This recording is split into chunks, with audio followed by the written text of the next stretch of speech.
Hi, I am Narsingh Saxena, a scientist turned management consultant and now a scholar of Vedic philosophy. Welcome to my channel Life and the Vedas. In today's talk session, I will continue further on our topic, Unraveling Life's Mysteries through Vedas. As mentioned earlier, it is explained through 7 articles. Today I am going to talk about the 5th article in the series, which is our visible and invisible bodies. If you are new to the term Veda, these are ancient texts that belong to the classical era of India. They provide a wealth of knowledge about life and explain its various aspects. The concept of our physical and non-physical or astral bodies are discussed in various Vedic scriptures, including Taittiriya Upanishad, Katha Upanishad, Mandukya Upanishad, Brihadraranyaka Upanishad, and Brahma Sutra, among others. The article is based on the information derived from these sources, specifically from Taittiriya Upanishad. Repeated referencing is avoided to make the article more readable. What is our real nature? Are we mere bodies, which will die one day, ending our whole existence? Or do we continue to exist after the body dies? In that case, what is the nature of our true self? To answer such questions, Vedas undertake a self-inquiry, or Atma-vichara. Vedas first mention the obvious that whenever we think of ourselves, we think of our physical body, so that means we must be the body. But then they point out that we observe our body change throughout our life. We were once a baby, then became a child who grew to become an adult, who will later become an old person. They say that we, therefore, cannot be this body, which we observe changing all the time. According to Vedas, the physical body is more like a thick sheath wrapped around us, which is sustained by the food we eat. This sheath is called annamaya kosha, or the sheath of food. Now, if we are not this physical body, then what we really are, Vedas explore further. They draw our attention to the fact that we need energy for performing various body functions, and, for that matter, to perform any activity like playing a sport, doing our office job, or carrying out our household chores, etc. Vedas say it means that we must be the energy body permeating our physical body, since it makes our physical body functional. But then we watch our energy level change all the time. Sometimes we feel energetic and sometimes we feel weak. So they infer that we cannot be the energy body since we are observing it undergo change. Vedas declare it is just another sheath covering us like the physical sheath. They say it is our energy sheath which is wrapped around us beneath our physical sheath, making it functional. They call it the sheath of pranas or pranmaya kosha, since it is the prana or pranic energy, which is the life force or vital force pervading the universe that sustains our life. This energy sheath, according to Vedas, is made of the particles of Akash, which are invisible to the human eyes, and hence it is invisible too. According to Vedas, our health and well-being is controlled more by this sheath than the physical sheath or sheath of food.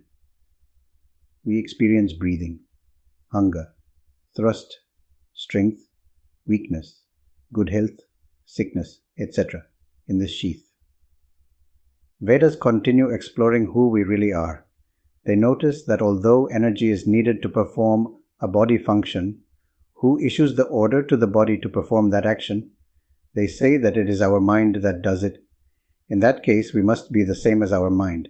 It seems quite likely since our mind is the place where our ideas, thoughts, desires, emotions, etc. reside. However, all these, as Vedas point out, change over time. Sometimes we are happy, sometimes we are sad, sometimes we feel like drinking coffee, sometimes we want ice cream. Thus, Vedas conclude that we cannot be the mind. According to the Vedas, the mind and its activities are confined in an invisible thin sheath made up of the particles of Akash, which envelops the energy sheath from inside. This sheath is thinner than the energy sheath. Vedas call it the Manomaya Kosha, or the sheath of mind. It is here that memories of our past experiences, Impressions, thoughts, desires, feelings, and emotions reside. Vedas again continue the exploration of who we really are. They wonder that, even though the order for taking the action was given by the mind, who generated the understanding that I am taking the action? The answer, they say, is that it is done by our body of intellect, which generates this understanding. Our intellect makes us understand the situation and creates a sense of ownership, so that the mind feels that I am doing this. Vedas say, then we must be the same as the body of intellect. However, they point out the level of our understanding changes as we age, and we observe it changing. So, we are not the body of intellect either. Vedas declare that the body of intellect, called Vijnanmaya Kosha, is yet another invisible sheath enveloping the sheath of mind from inside. It is finer than the sheath of mind. It is our intellect or buddhi in Sanskrit that makes us understand the issues and situations. It is the higher authority that evaluates the input information of the mind gathered by the senses and decides what is worth pursuing. It uses reasoning, discernment, and wisdom to make judgments about what is beneficial and what is harmful, what is right and what is wrong. It does not act itself, but advises the mind to do the right thing. That is why Vedas declare that intellect is of utmost importance, since if the intellect is weak or not engaged, the mind may act impulsively based on sensory desires alone. However, when the intellect is strong, it can control and direct the mind and senses toward more rational and beneficial outcomes. In spiritual practices, the development of intellect is emphasized as it helps in overcoming the impulses of mind and achieving a state of mental balance, wisdom, and clarity. Moreover, since the intellect identifies itself with the thoughts, experiences, and sensory perceptions of the mind of the individual, it generates a sense of oneness with the mind and body, thus producing a feeling that I am the body, which Vedas call ego or ahankar. This ego resides in the sheath of intellect along with our intellect. Vedas continue the quest. They visualize a situation where even our intellect shuts down, which happens in our dreamless deep sleep. We notice that I am taking the action, in the example we used above, loses relevance when we are in deep sleep. We wake up refreshed after a period of blankness. Vedas pose the question, are we this blissful blankness? Then they themselves provide the answer as no, since we witness the blankness and experience blissfulness. According to Vedas, this blankness and blissfulness belongs to the fifth and the last sheath, called the sheath of bliss or Anandamaya Kosha, which is wrapped around the Vijnanmaya Kosha from inside. All the bliss and joys that we experience, like, for example, the delight of eating our favorite sweet, is experienced at this level. It is the thinnest of all the sheaths, made entirely of energy with no particles of akash in it. So, ultimately, who are we? What is there around which the sheath of bliss is wrapped? Who has been the observer all along? Why is there blankness and nothing is visible? The answer, according to Vedas, is that it is a part of pure cosmic consciousness, meaning our soul, that was observing all this. And since it is the observer, it cannot be seen by the mind and intellect, which are its objects of its observation. That is why we experience blankness in the deep sleep. It is our soul in whose light all the sheaths are illumined, meaning it is because of the soul that our body, mind, intellect, and sensation of bliss are alive. The thin energy sheath of Anandmaya Kosha is the covering of Maya around the soul, which deludes it into believing that the bliss derived from the worldly pleasures are the real bliss, since it identifies itself with the physical body due to the ignorance or avidya caused by Maya, which prompts the creation of our ego by the intellect. Our soul therefore stays within 5 sheaths wrapped around it. Out of these 5 sheaths, only the first one, which is the sheath of food, is the visible one. This is our physical body called Stula Sharira, or the gross body. The rest 4 sheaths are invisible. Out of these, the first 3 sheaths, which are our Pranamaya Kosha, Manomaya Kosha, and Vijnanmaya Kosha together form our invisible astral or subtle body called the Sukshma or Linga Sharira. The fourth invisible sheath, which is Anandmaya Kosha or the sheath of bliss which covers the soul, is called the causal body or Karan Sharira, which stays inside the astral body. Thus, every human being has three bodies, which are gross body, astral body and causal body, of which the gross body or physical body is visible to us, while our astral and causal bodies, which reside inside our physical body, are both invisible. Therefore, we have both visible and invisible bodies. At the time of death, our soul, enclosed in our astral body, which encases our causal body containing our soul, leaves our physical body. Since the astral body includes the sheath of energy, the physical body gets devoid of the life force and becomes lifeless. Its internal organs stop working, and so it dies. Since the astral body contours the physical body from inside, it has the same appearance as our physical body and has all the internal organs in the astral form, which are counterparts of the organs of our physical body. It remains alive due to the presence of our soul inside. The astral body can float and fly in space since it has no weight. It is this body which either goes into the womb of a pregnant woman directly, or first goes to heaven or hell and then comes back to earth to take up another physical body in the next birth. All this is determined by our karmas. This cycle of birth and death goes on. It ends only when the balance of our karmas ends and we become a noble and kind person with selfless love for the entire humanity, and when our spiritual knowledge increases by acquiring knowledge of the self or through other spiritual practices, that we start associating ourselves with the soul and not the body. Our ignorance or avidya, which had deluded the mind and into creating the ego, producing the sense of oneness with the mind and body, gets destroyed. This leads to the dissolution of mind, which makes it pure and still. After reaching this point when we die, not only our physical body dies, our subtle body disintegrates too, since with the dissolution of the mind, pranic energy is no longer needed. Thus, the sheath of energy disappears, and individual prana merges with cosmic prana. Dissolved mind, which includes the intellect too, destroys the sheaths of the mind and the intellect, and merges with our expanded consciousness, which becomes at par with pure consciousness of the soul. At this point, even the sheath of bliss, which is the covering of Maya around our soul, disappears, since our expanded consciousness realizes that the bliss derived from the worldly pleasures does not belong to it. It then experiences the supreme bliss or Paramananda, which belongs to the cosmic consciousness with which it merges. We then become liberated and the cycle of life and death ends. Let us discuss our three bodies from Vedic perspective. According to Vedas, our gross or physical body contains 10 sense organs or indriya. Out of these 5 are sense organs of knowledge called Jnanendriya, and 5 are sense organs of action called Karmendriya.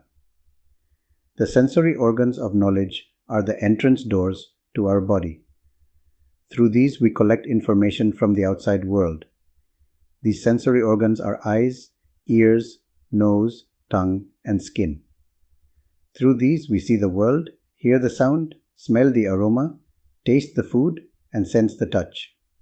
These sensory organs have the power to collect information or Gyan Shakti. These are the external instruments which are connected to the brain by their corresponding internal organs. These signals are decoded by the brain once they reach it. The sensory organs of action in the physical body are like exit doors from our body. They are hands, legs, genitals, rectum, and mouth or vocal cord to be more specific. Through these we work, move, reproduce, excrete, and speak. They help us establish contact with the external world through our interactions with external objects. These organs have power to act or Kriya Shakti. Our second body, namely our astral body, comprising the sheaths of energy, mind, and intellect, permeates our physical body from within, as discussed above during the elaboration of these sheaths. We will take up each sheath one by one and give their Vedic description. In the sheath of energy, pranic energy flows through a network of thousands of invisible astral channels or pipes. These are called nadi. They are distributed throughout the body. These channels are the astral counterparts of all the physical nerves, arteries, and veins that are dispersed throughout the physical body. Most prominent among them are Ida, Pingala, and Sushumna Nadi. Ida Nadi is active when we are breathing through our left nostril, while Pingala is active when we are breathing through the right nostril. Sushumna Nadi is active when we are using both the nostrils for breathing.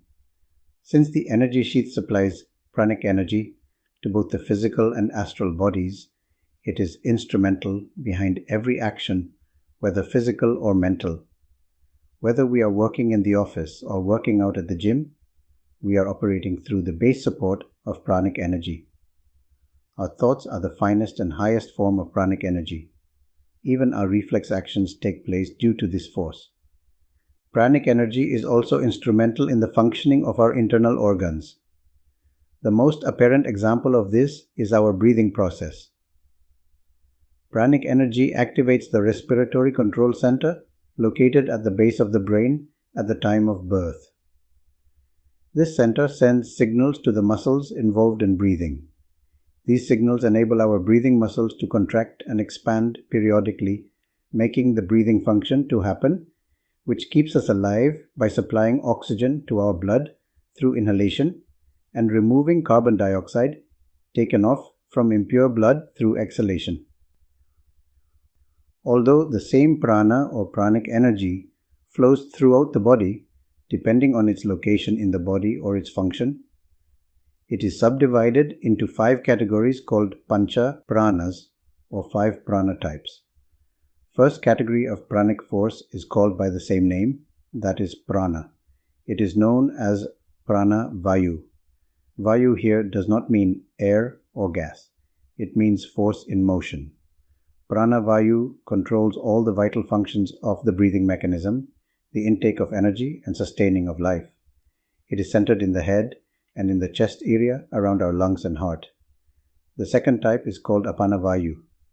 It moves downwards and its function is the evacuation of waste matter and procreation. It resides in the lower abdominal area around pelvis and is active in the anus and genitals. The third type is called vyana vayu. It circulates in the entire body. It ensures the circulation of blood, energy, and fluids throughout the body. It supports all physical movement and the nervous system's activity. The fourth type is called udana vayu. It resides in the throat and head region. It maintains heat in the body, has a tendency to push upwards. It governs growth, speech, and expression. At the time of death, it takes the soul out of the body along with subtle and causal bodies. The fifth category is called samana vayu. It carries out the digestion of the food and assimilation of the nutrients. It operates in the central region of the body around the navel. The next sheath in the astral body is the sheath of mind. It contains our mind, which is the subtle form of our brain. It is accompanied by the astral counterparts of the physical sensory organs or the astral indriya, which communicate the sensory signals to our mind and in turn deliver the mind's commands to the sensory organs. 5 astral sense organs of knowledge or sukshma gyanendriya are our capacity to see, which represents eyes, our capacity to hear, which represents ears, our capacity to smell, which represents nose, our capacity to taste, which represents tongue, and our capacity to feel the touch, which represents skin. Similarly, 5 astral senses of action or sukshma karmendriyas are the ability to grasp and perform actions, which represents hands, the ability to move or travel, which represents feet, the ability to speak, which represents mouth and vocal cord, the ability to eliminate waste, which represent excretory organ, and the ability to procreate, which represents reproductive organ. Our mind consists of two parts. The first part is our conscious mind, or manas. It creates a perception of the external environment through senses and generates a stream of thoughts, reactions, impressions, and emotions using the imagination. After processing the collected data, it forms desires. It submits the input to the intellect for decision making. Based on the decision made, it takes the action by conveying necessary instructions to the senses. It is called the lower mind since it deals with everyday thoughts, perceptions, and impulses. It has the capacity to prioritize things and focus on the important ones. It has a memory recall capability.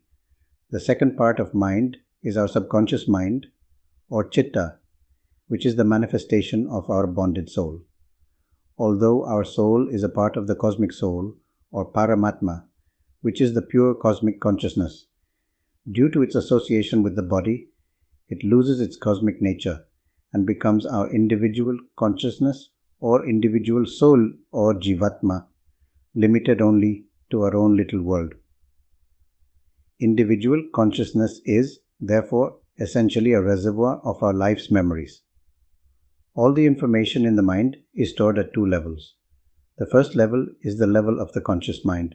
Here the mind stores its current actions and experiences. The mind is aware of this information and can recall it easily when required. It is, however, a very small part of total storage of memory. The second level is the level of the subconscious mind. The information stored here belongs to our remote past, of the present life, and to our previous lives. It has memories of our experiences, impressions generated by our past actions or sanskaras, which define our nature and character, the subtle desires or vasanas generated by these sanskaras, which define our inclinations, tendencies, predispositions, and habits.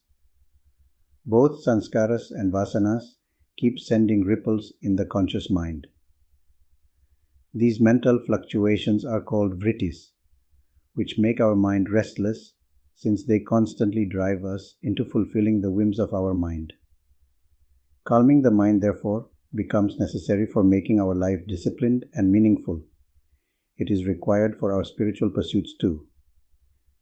Yoga specifically emphasizes the chittavritti nirodha, meaning controlling the ever-surging desires for calming the mind as a prerequisite for self-realization. It is hard for the mind to recall the information from this level. The third sheath in the astral body is the sheath of intellect containing our intellect, and our ego has already been discussed in sufficient detail, covering the Vedic perspective. Out of the above three sheaths of the astral body, the sheath of energy provides power to the rest too. But a significant thing to be noted lies in the remaining two sheaths. It is that the conscious mind, along with the subconscious mind in the sheath of mind together, make the mind, and the intellect and the ego in the sheath of intellect are merely two parts of the same mind, performing different functions. Thus, our mind, as it is normally understood, includes all the four components within the sheaths of mind and intellect. It is known as antakaran in Vedas, which is shown in two separate sheaths merely to emphasize that the intellect and ego are at a higher level than the rest of the mind and closer to the bonded soul. Our third body, namely our causal body, is the sheath of bliss or Anandamaya kosha wrapped around our soul. It has already been discussed in detail, covering the Vedic perspective. After knowing the details of all the three sheaths of the astral body, it becomes clear that after the death of the physical body, the astral body leaving the physical body is composed of 19 elements. These include 5 astral sense organs of knowledge or sukshma gyanendriya, 5 astral sense organs of action or sukshma karmendriya, 5 vital forces or panch pranas, and 4 components of our mind or antakaran. These 4 components are conscious mind or manas, subconscious mind or chitta, intellect or buddhi, and ego or ahankar. These 19 elements collectively constitute the astral body and are responsible for carrying the individual's karmic and mental imprints into future lives.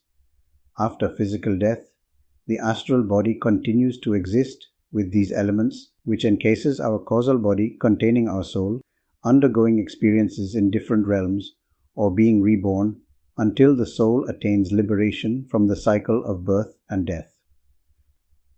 From the above discussion of the three bodies, it becomes clear that our mind is the instrument through which our trapped soul makes our body experience the external world.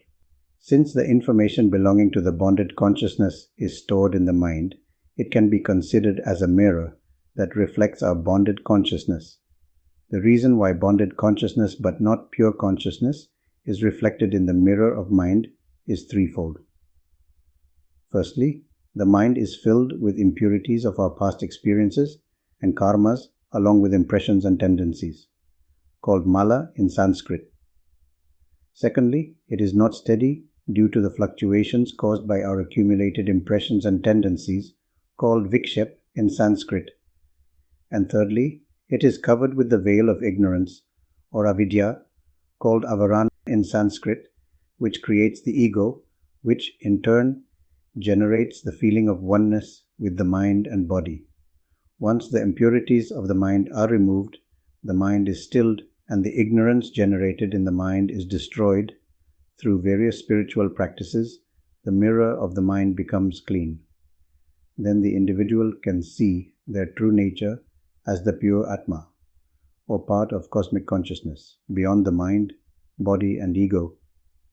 Since the ego vanishes and mind and intellect merge with the expanded consciousness. This is another way of looking at the process of liberation, when our bonded consciousness becomes pure consciousness, at par with the cosmic consciousness and merges with the latter to attain liberation or moksha. That's all for today. In my next episode, I will be talking about chakras, the energy centers in the sheath of energy. Thanks for listening.